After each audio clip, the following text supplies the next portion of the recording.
Por que que algumas palavras de fé não funcionam para todas as pessoas? Nós devemos analisar uma questão. Deus e Jesus, representante, né, do Deus Pai, não é aquele cara que dá tapinha nas costas da pessoa que está errada. Ele não é aquele cara que vai pegar você e vai agir na sua vida você estando todo errado, né? Sem antes você considerar o seu caminho. Se você considera o seu caminho, ele está disposto a perdoar e agir na sua vida. Existem muitas palavras de fé na Bíblia que quem é cristão muitas vezes se esquece delas e quem não é cristão tenta se apegar a ela, mas não consegue.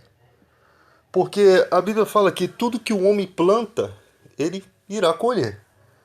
Então, muitas vezes, a pessoa ela não entende que ela busca a Deus, e Deus é recompensador do que o buscam, só que por que que Deus vai ter que atender você? Por que que Deus vai te atender se você é um cara que na vida você demonstra completo desprezo ao seu semelhante? Por que que Deus tem que agir na sua vida sem o arrependimento? Por que que Deus, tu acha que Deus vai dar tapinha nas suas costas? Se tudo que o homem planta ele vai colher, então você de repente está colhendo o que você plantou, né? Então Deus não vai tá abençoando a sua vida enquanto você não tiver essa noção, essa iniciativa.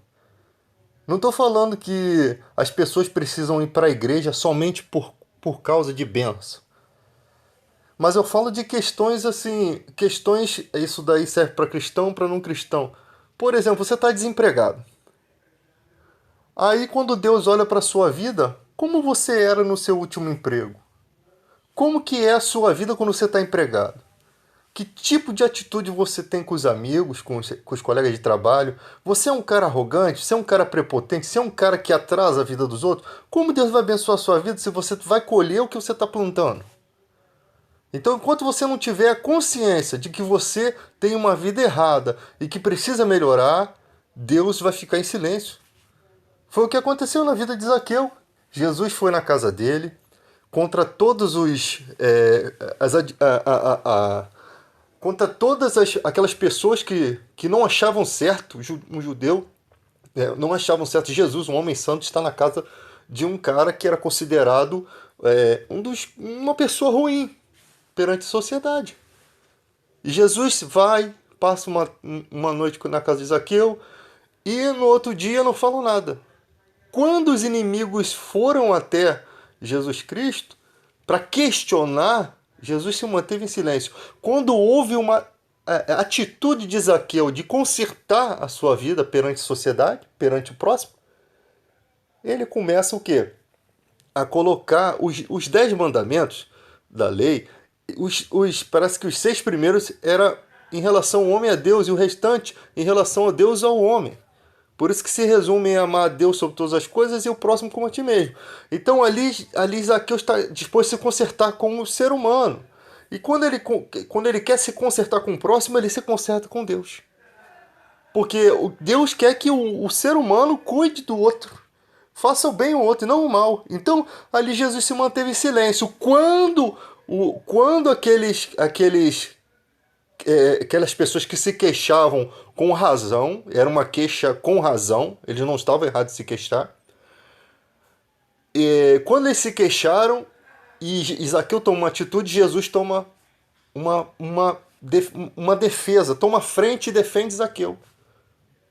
E ali mostra que as críticas daquele povo já não podem, não, já não servem mais, porque ali é um homem disposto a se consertar. Então, Jesus mostra que conhecia o coração de Zaqueu, que sabia o que falar, o que fazer para transformar a vida dele, né? Então, Jesus não é aquele cara que dá tapinha nas costas, não. Ele não vai dar tapinha nas tuas costas. Então, quando você às vezes pega uma palavra de fé e segura e fica ali mantendo a fé e não funciona, às vezes é por isso. Porque se você perceber, sempre Jesus falou de fé. Quando os 10 leprosos foram até Jesus, eles de longe, Senhor, ajuda-nos, vá mostrar ao sacerdote. Como eles iam se mostrar ao sacerdote se eles ainda estavam leprosos? O sacerdote dava o documento quando o leproso estava curado para ele ser restituído à sociedade. Como ele vai se mostrar? Pela fé. Jesus colocou eles num caminho de fé. Deu uma palavra. Então naquele momento deve ter existido uma discussão entre eles. Como que a gente vai se mostrar ao sacerdote? Nós estamos leprosos. Nós não podemos. O sacerdote sair do templo, chegar lá, eles estão leprosos. E aí? O sacerdote ia se contaminar? Poderia ter até alguma punição ali? O sacerdote sair do templo achando que fazer os exames para ver se eles estavam realmente, fazer uns exames para ver se eles estavam realmente sem a lepra, né? Ou a lepra estava curada, e restituía, dava um documento de restituição à sociedade. Então eles botaram aquela palavra de Jesus no coração e foram. Diz a Bíblia que quando eles estavam indo, eles foram curados. Então Jesus precisava colocar eles numa trajetória de fé. E existem muitas palavras como trajetória de fé. Um exemplo, Jesus disse: não andeis ansioso, vede as aves do céu. Elas não plantam, não colhem, Deus as tem alimentado. Vê as flores do campo. Jesus usa um segundo exemplo que é que é menor do que as aves do céu, porque a ave tem vida, sai voando, é uma criatura que se você machucar, você sente pena, né? Mas uma planta, você às vezes pisa nela, ela morre, tipo assim, você não tem pena alguma. Olha a sensibilidade. Se Deus veste assim a planta, que amanhã o sol vai vir e vai queimar ela, vai morrer, não vale mais vocês, homens de pequena fé. Então ali Jesus está falando da relação de preocupação de Deus quanto à nossa vida, e às vezes a gente não entende que Jesus está falando de fé, e a fé é a única coisa que move o coração de Deus. Porque muitos problemas que você está passando, às vezes Deus quer que você use essa palavra de fé. Olha, eu estou desempregado. Deus, eu estou desempregado. E aí você tem que avaliar a sua vida. Tem que avaliar a sua vida para ver se realmente você tem condições de se chegar a Deus. Porque você precisa, para você se chegar a Deus, Deus é amor, Deus é santo, Deus é fogo consumidor, Deus é todos aqueles atributos. Então você tem que ir pelo caminho de justiça. Deus é justo. Se você não tem justiça na sua vida, você tem que procurar quem te justifique, é Jesus Cristo. Então ali que existe o arrependimento. É ali que você tem que olhar para a sua vida e dizer o que está errado, cara. O que está errado não é só usar a fé, porque muita gente às vezes não usa. Às vezes o cara até anda com Deus, mas não usa. E o caminho é único só, é um só, é a fé. Então ali o cara tá ali, você tem que olhar. Ué, Deus falou que tem cuidado das plantas, tem cuidado das aves do céu que não plantam e não colhem, e que a gente vale mais do que essas coisas. Então eu tenho que crer que Deus pode abrir portas. Que eu creio que Deus vai cuidar de mim. Eu creio que vai chegar um momento. Cara, parece que só faltava isso. É como se você tivesse várias chaves para abrir uma porta e a única chave fosse isso. E isso funciona. E você pode aplicar na sua vida. Mas você tem que examinar a sua vida. Você precisa examinar a sua vida. Tá? Avaliar se realmente você está se condicionando à bênção de Deus. Porque, tipo assim, aí Deus abre uma porta, aí o cara vai lá na empresa, o cara chega lá, o cara de alargador na orelha. Eu sei que nos dias de hoje, as pessoas andam assim, mas se você vai para uma entrevista de emprego, você tem que perceber que você vai ser literalmente julgado por uma outra pessoa. Suas características vão ser julgadas. Porque o que mais o ser humano faz é julgar as pessoas. Então a característica sua vai ser julgada. E se você chega numa porta de emprego e o cara do RH ele não vai poder indicar você com a tatuagem na cara, mano, pra trabalhar num condomínio. Porque lá tem um outro cara que vai julgar o conceito daquele RH. Porque o que o ser humano faz é isso, julgar a aparência, julgar. Infelizmente, tá? Eu tô sendo sincero aqui pra gente chegar a essa questão. Então, o cara fez uma tatuagem na cara. Na cara. Vai atrapalhar o trabalho? Vai atrapalhar. Não vai, tipo assim, tem muitos outros empregos. Tem até o emprego por conta própria.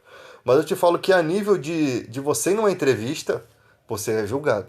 Você, infelizmente, você pode ser um cara estudioso, inteligente, mas aquele cara do RH tem que prestar contas ao patrão. E tem coisas piores nessa questão, tá? Porque existe racismo também, existe muita coisa envolvendo isso. Mas vamos falar na questão de fé. Jesus encontra um cara que, que ele diz assim: Senhor, manda apenas uma palavra, meu servo será curado. E Jesus disse: nem mesmo Israel vi fé como essa. Em todos os momentos da Bíblia, Jesus está ensinando a fé. O cego Bartimeu, fé. Jesus, filho de Davi, tenha misericórdia de mim, tenha compaixão. E Jesus ia passando e ele continuou insistindo, insistindo. E essa insistência do cego, ela representa a sua insistência de fé. Vem as dificuldades e eu continuo insistindo. Deus, Jesus tem misericórdia de mim. É como se o seu espírito, o Bartimeu, é como se o seu espírito estivesse dizendo para Deus: eu continuo acreditando, Senhor. Eu continuo crendo. Eu continuo crendo na sua misericórdia. É como, cara, é muito óbvio, é muito simples. A Escritura Sagrada é muito simples. Mas nós perdemos muito tempo tentando reparar, discutir religião, tentar impor o nosso evangelho, que não dá. A fé vem pela pregação da palavra. Às vezes uma pessoa que não é cristã, ela ouve essa palavra, toma posse disso e ela amanhã ou depois ela acredita nas escrituras, porque a fé vem para ouvir a pregação. Então a pregação funciona na vida dela. Existem pessoas que questionam Bíblia, ateus, judeus. Esse dia eu estava discutindo com o cara no TikTok, o cara falando que Jesus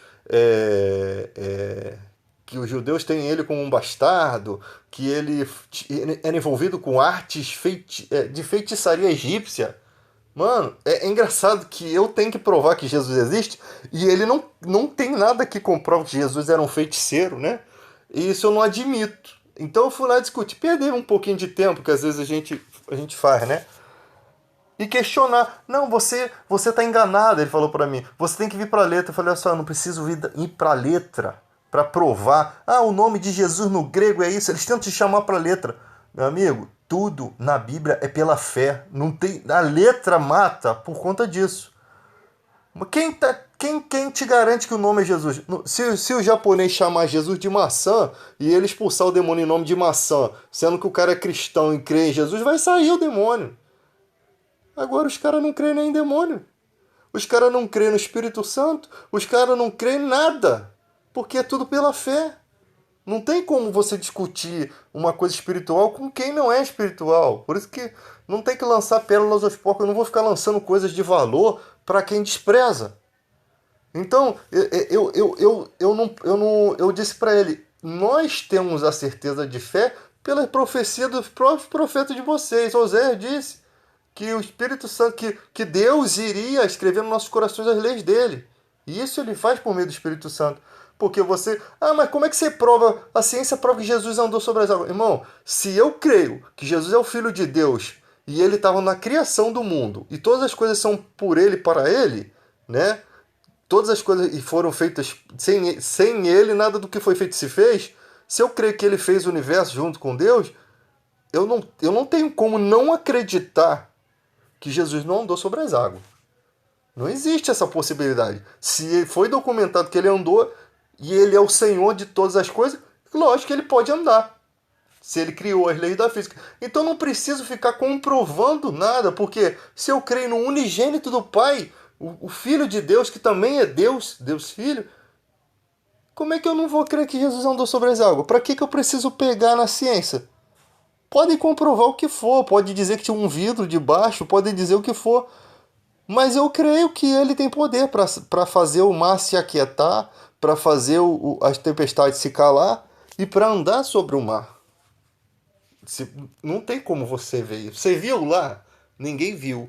Mas isso é porque Deus escreveu nos nossos corações isso. E a gente tem certeza que isso aconteceu. São depoimentos de homens cristãos que morreram por sua fé, como a gente hoje vivendo um cristianismo. Não tem como, é tão certo como o seu nome que a existência de Jesus, porque Deus escreveu isso. Então vai explicar isso para ele, não há explicação. Não tem como explicar aquilo que só você vivencia. Então a fé vem pelo ouvir a pregação da palavra. Quando você prega, aquela pessoa toma posse daquilo que você está pregando, ela vai fazer isso como? Acreditando na palavra. Talvez por um momento de sensibilidade do coração dela, um momento de desespero, foi como aquela mulher do fluxo, no momento de desespero. Imagina quantos lugares aquela mulher deve ter ido e sido enganada, porque ela gastou o dinheiro dela com os médicos. Se for para um tempo atrás, se você pegar a história da medicina no Brasil, o médico simplesmente pegava. Eles eram assim, era tudo místico. Se você pegar um pedaço de borracha e botar na água e passar na cabeça, a dor de cabeça cura. Era mais ou menos isso daí. Era tudo místico. Você imagina na época daquela mulher. Não estou falando que não existiam remédios que davam certo. Existiam, né? O próprio Paulo aconselhado ele tomar um pouco de vinho, né? O Paulo aconselha Timóteo a tomar um pouco de vinho com água, que era bom para o estômago. Eles descobriram isso. Azeite era usado como medicamento para curar feridas, então, por base de experimentos. Então, aquela mulher gastou todos os bens dela com os médicos e não aconteceu nada. Quando ela ouviu falar de Jesus, com certeza ela ouviu falar de curas, ela foi arriscar. Ela foi ali arriscar. Quando ela chega lá, talvez ela tenha visto o discurso, porque ela chega exatamente quando Jesus está dando uma palavra de fé para um cara que tinha acabado de perder a filha, né? 12 anos que aquela filha morreu com 12 anos e aquela mulher estava 12 anos com o fluxo, que pode haver um mistério nisso daí. E Jesus para tudo para falar quem me tocou, enquanto estava atendendo uma questão gravíssima. E ali ele deixa uma palavra para Jairo: crê somente, não temas, crê somente. Aquele homem precisava crer. Aquele homem precisava, Jesus precisava mostrar para ele o que Deus não precisa se apressar. Deus não precisa ficar agitado. Quando Lázaro morreu, Jesus ainda demorou para tirar aquele princípio de que que a alma ficava 3 dias, né? Deixou o corpo de Lázaro ficar 4, apodrecer, e logo depois foi lá, né? Então Jesus não precisava se apressar, ele estava dentro do tempo de Deus. E ali vai aquela mulher, e ali, imagina, Jairo está presenciando aquilo. E ali parece que aquilo aumenta a fé de Jairo. Pode ser que ali havia um consolo, né? A Bíblia fala que não há tribulação maior do que nós possamos suportar. Naquele momento, o sofrimento de Jairo devia ser insuportável. Mas ele está vendo uma mulher que declara que tinha um fluxo, que tocou nela e que foi curada. Então, quem pode fazer aquilo pode qualquer coisa. Mas se tratava de uma ressurreição. Então, até ali, meu, se Jesus fosse um farsante, se aquilo tudo fosse uma farsa, não ia acontecer nada, né? Ia ser descoberto naquela hora, numa situação que não tem como você trazer a vida da pessoa de volta se você não for aquele que tem o Senhor das almas, né? De todas as coisas. Então, creia somente. Deixou o Jairo com essa palavra. Acredite. Então, todo momento de Jesus está falando de fé, de confiança. Porque existem momentos da nossa vida que só dá para acontecer isso. Só dá para a gente acreditar. E existem momentos desesperadores na vida do ser humano. Quando ele perde alguém. E imagina as pessoas que não têm esperança de vida eterna, que não creem em Jesus Cristo. Essas pessoas ficam perdidas nos seus sentimentos. Porque não existe lógica de viver uma vida, conhecer pessoas, amar filho, amar família, constituir relacionamento, ter amigos, e de um tempo que aquilo acontece, uma morte às vezes até em massa, né? Esse Covid, por exemplo, matou muita gente, matou famílias, e você não existe lógica para não se existir esperança de uma vida eterna, tá? Tá distante, tá muito distante, mas a vida passa como um piscar de olhos. A vida passa.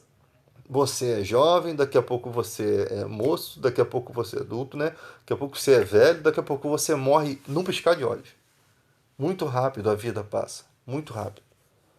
Para quem vive, para quem tá vivendo, você vai olhando, cara, passou 20. Você olha as criancinhas que eram bebês já estão no exército, né? Já estão servindo no exército. Você fica aí que você vê como você está envelhecendo que você nem percebe. Então a vida passa muito rápido. E daqui a pouco nós vamos pelo caminho de todo homem, nos encontrar com aquelas pessoas que nós amávamos aqui na Terra, né? Não sabemos o nível de consciência que vai ter, mas nós sabemos que haverá uma vida com Deus. Porque se não existe vida eterna, eu sempre digo, Deus é ou injusto ou inexistente. Paulo chega a citar, se não existe eternidade, somos os mais miseráveis que existem. Porque olha quanto tempo a gente se dedicou a pregar uma coisa que não é verdadeira, né? Olha quantas coisas às vezes a gente deixou de fazer para estar ministrando, para estar estudando a Bíblia. Nós somos os mais miseráveis, porque enquanto a gente estava fazendo isso, as pessoas estavam curtindo a vida. Mas se nós fiz... e nós estaríamos fazendo uma coisa com um propósito sem propósito, sem existência de um propósito, então seremos os mais miseráveis, porque perdemos boa parte da nossa vida pregando algo sem que não existisse, que não vai existir. Então, se não existisse eternidade, seríamos os mais miseráveis. Mas ainda bem que existe. Ainda bem que nós sabemos no nosso coração que existe. E quando você experimenta usar a fé e dá certo e funciona, sabe o que acontece? Você começa a ver Deus agindo de verdade através das palavras, através da escritura. E aí você passa a ver que a escritura sagrada é verdadeira. Tem muita gente em falsas religiões porque experimentaram a mesma coisa. Aconteceu aquilo, né? E elas ficaram fascinadas. E aquilo ali não é o verdadeiro Deus. Ali é um engano, né? Ali é uma coisa que os enganou, os iludiu, né? E ali é aquela... Porque quando você segue por um caminho e aquele caminho faz mal à sua vida, a não ser que você... O evangelho pode fazer mal à sua vida em certos locais. Por exemplo, se você é de um país islâmico, né, que é proibido, um país que é proibido o evangelho, pode fazer mal à sua vida. Pode fazer mal como fez mal na época dos discípulos que foram expulsos, né, da sinagoga, que era uma coisa muito importante para eles, que muitos foram expulsos pelas famílias, né? Depois a igreja primitiva tinha que acolher essas pessoas. Então o evangelho faz mal na questão no mundo, nada em questão espiritual. Essas coisas que são falsas religiões fazem mal no seu espírito, né? Na sua vida espiritual também. Às vezes sua vida material está boa, mas sua vida espiritual está horrível. Você não consegue ter paz, não dorme. E o que adianta o material se o espiritual está abalado? Então, na vida do cristão, o espiritual não está abalado. Ele está intrépido. Apesar do que o físico esteja acontecendo. Agora, na época de Paulo, os homens eram lançados na cova de leões, né? Eram lançados vivos ali. Ele dizia: nós somos espetáculos a anjos e a homens. Os anjos presenciando eles sendo destruídos, né, pelos leões, sendo cerrados ao meio por conta da fé em Jesus Cristo. Então, dependendo da época, da situação, da família, de tudo, pode acontecer, né? E como o mal persegue a semente, Jesus disse isso na parábola do semeador. Quando você recebe o evangelho do reino, o mal tenta roubar essa semente, colocando em empecilhos. Então aquele papo de dizer que vai dar tudo certo na sua vida, se você fosse o diabo e você visse que aqueles que você tem domínio está buscando a Jesus, o que você faria? Você iria lá perturbar a vida daquela pessoa para que ela desista, para que ela fique desestimulada. Poxa, eu estou buscando a Deus, está dando tudo errado. Eu comecei a buscar a Deus, pedi meu emprego. Entende? Porque ele sabe que o ser humano é sentimental. Então o mal vai lá e perturba. Mas Jesus falou sobre isso, ele não deixou você enganado. Ele mostrou a parábola do semeador, explica que o mal persegue, né? Mas a semente que cai no bom coração, aquele coração que tem um terreno fértil, que é esse coração? O que resiste. O que resiste. Se você faz uma plantação de algo em um terreno que não tem os alimentos ali dentro, as vitaminas certas, né? Um terreno ácido, que vai acontecer com aquela semente? Ela não vai nascer, ela não é propícia daquele solo. Então você tem que preparar o solo. Você tem que mudar algumas coisas ali. E é exatamente isso. Como é que se prepara o solo? A Bíblia diz que nós temos que estar enraizados, né? Quem está em Cristo é enraizado. Vem a tempestade, você está numa rocha, você está enraizado numa rocha. Isso é fé. A fé é inabalável. Foi isso que Jesus tentou explicar na parte lá do barco, com as tempestades vindo, né? E Pedro querendo andar sobre as águas. Jesus chama ele anda sobre as águas, ele participa de uma coisa sobrenatural que ninguém participou, um evento exclusivo, e ele começa a perder a fé, a confiança no meio do caminho, começa a afundar. Ou seja, a falta de confiança em Deus faz você afundar na fé. Simples assim. Muito simples de entender. A escritura sagrada é muito simples porque ela foi feita para pessoas simples, né?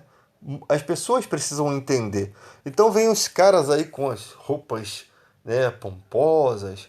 Aí os caras vêm falar, não, com toda aquela propriedade judaica, o cara entende hebraico e não converte ninguém a porcaria nenhuma. Tipo assim, não tem, quando você não tem a palavra de vida eterna, tudo que você tem é um teatro. É um teatro, é um personagem, é uma roupa para impressionar, é um linguajar, é uns livros que você lê. Eu achei interessante como as pessoas, quando vão aparecer na televisão, elas gostam de botar os livros, né? Atrás. Vai ver que não leu nenhum daqueles livros. Aí tem a biblioteca, tem uma até que é virtual, né? Tem uma biblioteca atrás de vários livros que talvez aqueles caras tenham lido e alguns até estejam lendo. Se tu vier na minha casa, só tem a Bíblia, um comentário bíblico e isso já basta, né? Inclusive a Bíblia da minha mãe que faleceu, que eu guardo como uma lembrança. Então só tem isso e não fica nas minhas filmagens, né? Às vezes eu nem filmo minha cara porque o importante é Jesus Cristo cresça e não eu, não minha imagem, não aquilo que a gente representa, que nós somos nós envergonhamos às vezes o nome de Cristo. Então o importante é a palavra, é a mensagem. Às vezes eu vejo na internet um monte de gente orando, mas ela não quer orar pela sua vida, não. Ela quer aparecer, muitas vezes, né? Eu não estou no coração das pessoas para saber, mas o que se percebe nos dias de hoje, com toda a expertise, né? A esperteza do ser humano, é que cada um quer fazer seu ministério, às vezes quer ganhar dinheiro com aquilo. Então, ela sabe que orando, tocando na vida sentimental das pessoas, ela ganha notoriedade. Então, às vezes, ela faz as coisas por aquilo, ela não faz por Jesus Cristo. Ela não faz porque Deus moveu o coração dela para fazer aquilo. Ela não faz por amor das pessoas. Ela faz porque ela quer aparecer, porque ela quer se mostrar espiritualmente. Tem gente que louva na igreja para se mostrar, mostrar sua voz, né? Pode ser que não seja todos os dias assim, mas tem gente que é todos os dias assim, só pensa em si. Tudo que ela faz é pensando em si mesma. Ela não faz nada pensando no reino de Deus. Só que lá dentro do coração dela, Deus enxerga. E ele retribui de acordo com aquilo que está dentro do seu coração. Foi isso que Jesus quis dizer. Quando você der esmola, que a sua mão direita não sabe o que a esquerda fez. Não toque trombeta diante de si. Não fique igual os fariseus hipócritas orando para serem vistos. É uma mensagem. Ele está falando que muita gente vai fazer isso. Que o ser humano tem dessas espertezas, né? Então ele está nos alertando. Raciocine sobre isso. Medite sobre isso. Não seja como eles. Às vezes o cara vai começar a oração, é sempre aquele mesmo discurso. Parece o hino nacional, né? Mesma coisa. Né? E aí começa aquela oração que, tipo assim, é uma coisa que já está gravado. Não tem naturalidade, não tem espontaneidade, não toca o coração de Deus. Não é uma coisa que vem de sentimento verdadeiro. Deus quer os que o adoram em espírito e em verdade. Ele quer amigos, ele quer pessoas. Jesus quer pessoas que conversem com ele, com o Pai, legitimamente, sem nenhuma burocracia, sem nenhum cacuete inventado pelo homem, sem nenhum discurso. Porque você não conversa com as pessoas assim num discurso inventado, né? Parece que você escreveu a oração e tal. Tem que ser sincero, tem que ser coração aberto, tem que pensar no que você vai falar, né, com Deus. Tem que pensar no que você vai, como você vai falar, por que você vai falar, né? E tem coisas que é particular, só você no seu quarto com Deus. E tem coisas que a oração com a igreja, quando você motiva a igreja a orar, quando você entra na presença de Deus, é, o atribuindo os seus próprios atributos, né? De grandioso Deus, grandioso Pai, mas tem que ser do coração. Deus olha e tem que. Aquela oração não pode ficar no teto da igreja, ela tem que ultrapassar, ela tem que chegar no trono. Então, antes de você orar ou louvar, você tem que ter essa mentalidade de que você está conversando com Deus. Quando Jesus ensinou o Pai Nosso, você pode repetir o Pai Nosso 50 vezes, desde que o seu coração esteja ali. O Pai Nosso é um modelo de oração. Jesus está mostrando como que ele chegava a Deus, como é que ele conversava com Deus. Tem gente que gosta de repetir o Pai Nosso. Não há importância na repetição, o importante é o que você pensa quando você está repetindo aquelas palavras, né? Esses pensamentos são sinceros? Porque você pode conversar. Tem gente que acha que não faz a repetição do Pai Nosso porque não acha que o homem seja digno, né, de conversar com Deus. Mas cada um tem sua forma de achar. Mas ele nos tem como filho. O seu filho não pede na sua casa para abrir a geladeira e pegar algo. Ele vai lá e toma posse daquilo. Ele tem liberdade. O seu filho não pede dar licença para vir falar contigo. Só na casa de rico, idiota, que tem essas babaquices. Mas na casa do pobre, o filho vem e fala. É assim que nós temos que ser. Porque o pai, ele é muito mais amoroso que nós. Se nós que somos maus sabemos dar boas coisas aos nossos filhos, quanto mais o Pai Celeste dará o Espírito Santo aos que lhe pedirem. Se tem uma coisa que Deus quer que nós tenhamos é o contato, o Espírito Santo, a conexão, a liberdade, o contato direto com Ele. Né? E foi por isso que Jesus morreu, para nos enviar o Espírito Santo, que é da parte dele, né? Que faz essa conexão. Então, gente, é simples. O Evangelho é uma coisa muito simples, né? Muito fácil, mas tem que ter o coração aberto, tem que aceitar os puxões de orelha. Hoje em dia, ninguém quer ser chamado a atenção, né? Chama a atenção, o cara sai da igreja. O que está perdendo é você? Abandonar Jesus por qualquer coisa, enquanto a Bíblia foi escrita a preço de sangue, as pessoas abandonam a igreja por qualquer bobeira. Ah, o pastor não deixou eu cantar, não vou mais na igreja não. Ah, o pastor falou que a minha roupa é assim, não vou mais na igreja não. Isso é criancice. Saiba que vai na igreja quem quer. Vai na igreja quem está com vontade de buscar Deus. Vai na igreja quem tem necessidade de conexão com Deus. Não tem nada a ver com essas coisas. Agora, o pastor está ali para te ajudar na sua vida espiritual. Ele está ali, os verdadeiros pastores, né? Eles estão ali para olhar a tua necessidade espiritual e te dar um suporte. Diz Paulo, não são os filhos que devem tesourar para os pais, e sim os pais para os filhos. Hoje em dia a igreja faz o contrário, né? São os filhos que deixam tesouro para o pastor. Não é o pastor que deixa tesouro para a igreja, não. É o contrário. Esse tesouro é espiritual. O pastor tem que deixar um legado, ele tem que deixar um legado de espiritualidade, de bênção, de como se deve se relacionar em amor, né? Hoje em dia é tudo um monte de gente sem vergonha na cara que só quer meter a mão nos seus bolsos. Mas eles já estão condenados. Se permanecerem assim negando a fé, já estão condenados. Então nada podemos fazer, né? Eles quiseram trocar o verdadeiro e puro evangelho pelo material, pelo bem material. Eles fizeram com Balaão, né? Se venderam. Quem pode ajudar? Muita gente vai ser salva pelas mensagens dessas pessoas. Muita gente nas igrejas vão ser salva por conta dos cultos que esses caras deram. Por mais que eles metessem a mão no dinheiro, mas quando chegar naquele dia, eles não vão entrar no céu, eles vão perder o maior tesouro, enquanto aquelas pessoas humildes estão entrando no reino de Deus. Olha que coisa triste, né? Não parece ser tão triste porque a gente está nesse materialismo aqui, nesse corpo material. Mas quando a gente vê a condenação dessas pessoas, quando elas se sentirem condenadas, que ela vai ver que Deus não pode voltar atrás, porque ele não volta atrás, ele é justo juiz. Se ele deu o veredito, acabou. Aí vai entrar o desespero. Senhor, nós não fizemos isso, nós não fizemos aquilo. Apartai-vos de mim. vós que praticais iniquidade. Porque Deus está olhando dentro do coração do homem. E deu muitas oportunidades para essa pessoa se arrepender. Dá muita chance para essa pessoa mudar. Né? Às vezes tem igrejas que se desfazem para aquela pessoa poder mudar, sabia? Deus faz. Jesus ele vai atrás daquela ovelha que se perdeu e ele faz o que for para recuperar aquela ovelha. Então, às vezes, há mudanças na vida das pessoas para aquela pessoa tomar ciência de que ela estava perdida.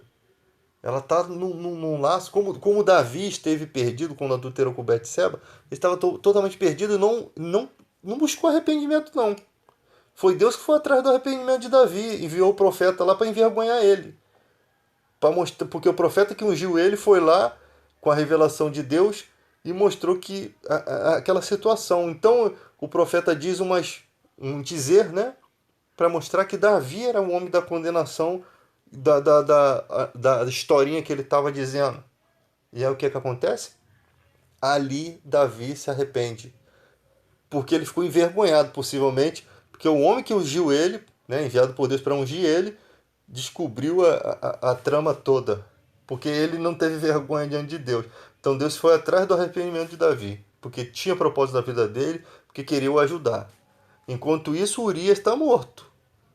Urias morto covardemente. Mas para Deus, Urias está lá seguramente na presença dele. Era um dos 60 valentes de Israel. Morreu injusto. Perdeu aqui. Perdeu o quê? Perdeu uma mulher adúltera? Não tinha nada aqui. Perdeu o quê? Bens materiais? Ali não dava para restituir a vida de Urias. Um homem valente, talvez Deus permitiu a morte dele, porque ele não sabia que ele não ia viver. Ele poderia se tornar um inimigo de Davi, mortal, né? Ele poderia estragar a vida espiritual dele, que ele era prosélito, era um homem que não era judeu, mas era convertido ao judaísmo.